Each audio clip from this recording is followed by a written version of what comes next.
بسم اللہ الرحمن الرحیم۔ السلام علیکم۔ دنیا کی زندگی کی حقیقت۔ ایک دفعہ کا ذکر ہے کہ ایک تھا مچھیرا، اپنے کام میں مگن اور راضی خوشی رہنے والا۔ وہ صرف مچھلی کا شکار کرتا اور باقی وقت گھر پر گزارتا۔ قناعت کا یہ عالم تھا کہ جب تک پہلی شکار کی ہوئی مچھلی ختم نہ ہو دوبارہ شکار پر نہ جاتا۔ ایک دن مچھیرے کی بیوی اپنے شوہر کی شکار کردہ مچھلی کو چھیل کاٹ رہی تھی کہ اس نے ایک حیرت ناک منظر دیکھا۔ حیرت نے تو اس کو دنگ کر کے رکھ دیا تھا۔ ایک چمکتا دمکتا موتی مچھلی کے پیٹ میں۔ سبحان اللہ! سرتاج سرتاج، آؤ دیکھو تو مجھے کیا ملا ہے۔ کیا ملا ہے بتاؤ تو سہی۔ یہ دیکھو اتنا خوبصورت موتی کدھر سے ملا ہے؟ مچھلی کے پیٹ سے۔ لاؤ مجھے دو میری پیاری بیوی، لگتا ہے آج ہماری خوش قسمتی ہے جو اس کو بیچ کر مچھلی کے علاوہ کچھ اور کھانا کھانے کو ملے گا۔ مچھیرے نے بیوی سے موتی لے لیا اور محلے کے سونار کے پاس پہنچا۔ السلام علیکم۔ وعلیکم السلام۔ جی قصہ یہ ہے کہ مجھے مچھلی کے پیٹ سے موتی ملا ہے، دو مجھے، میں دیکھتا ہوں اسے۔ اوہ یہ تو بہت عظیم الشان ہے، میرے پاس تو ایسی قیمتی چیز خریدنے کی استطاعت نہیں ہے، چاہے اپنا گھر، دکان اور سارا مال و اسباب ہی کیوں نہ بیچ ڈالوں، اس موتی کی قیمت پھر بھی ادا نہیں کر سکتا میں۔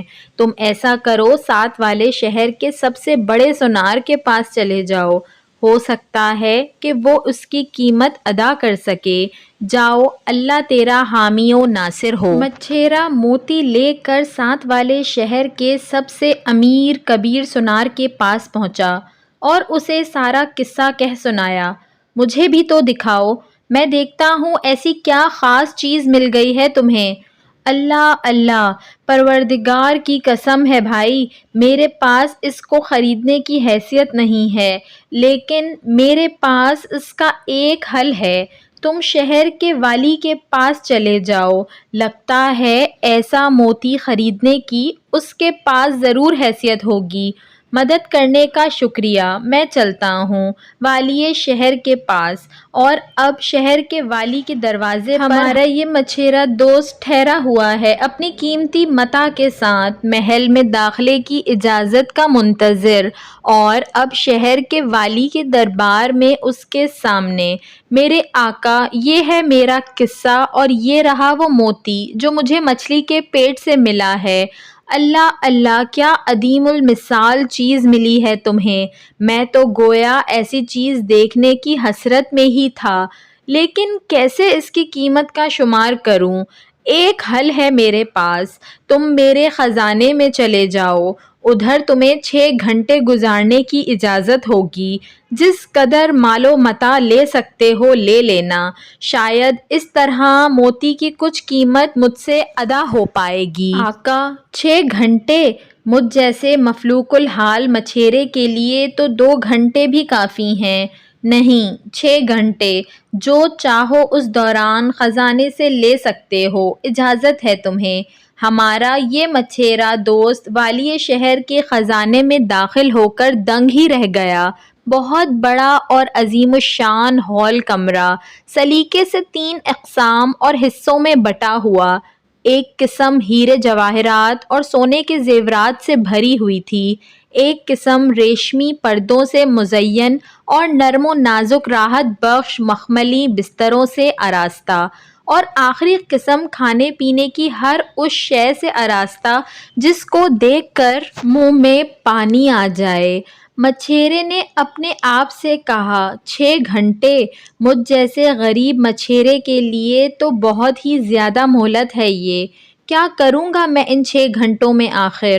خیر، کیوں نہ ابتدا کچھ کھانے پینے سے کی جائے، آج تو پیٹ بھر کر کھاؤں گا، ایسے کھانے تو پہلے کبھی دیکھے بھی نہیں، اور اس طرح مجھے ایسی توانائی بھی ملے گی جو ہیرے جواہرات اور زیور سمیٹنے میں مدد دے۔ اور جناب ہمارا یہ مچھیرا دوست خزانے کی تیسری قسم میں داخل ہوا، اور ادھر اس نے والی شہر کی عطا کردہ مہلت میں سے 2 گھنٹے گزار دیے اور وہ بھی محض کھاتے کھاتے اس قسم سے نکل کر ہیرے جواہرات کی طرف جاتے ہوئے اس کی نظر مخملی بستروں پر پڑی۔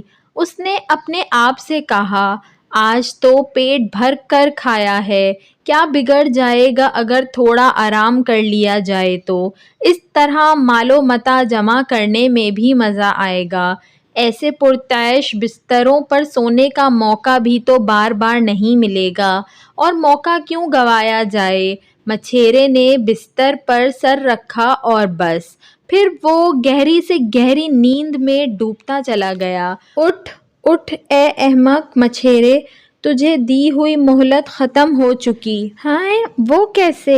جی، تو نے ٹھیک سنا ہے، نکل ادھر سے باہر کو، مجھ پر مہربانی کرو، مجھے کافی وقت نہیں ملا، تھوڑی مہلت اور دو۔ تجھے اس خزانے میں آئے 6 گھنٹے گزر چکے ہیں اور تو اپنی غفلت سے اب جاگنا چاہتا ہے اور ہیرے جواہرات اکٹھے کرنا چاہتا ہے کیا؟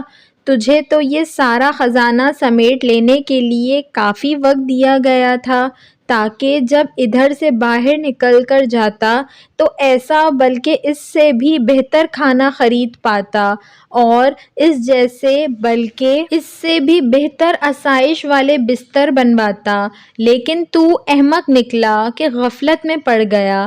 تو نے اس کنویں کو ہی سب کچھ جان لیا جس میں رہتا تھا، باہر نکل کر سمندروں کی وسعت دیکھنا تو نے گوارا ہی نہ کیا۔ نکالو باہر اس کو۔ نہیں نہیں، مجھے ایک مہلت اور دو، مجھ پر رحم کھاؤ۔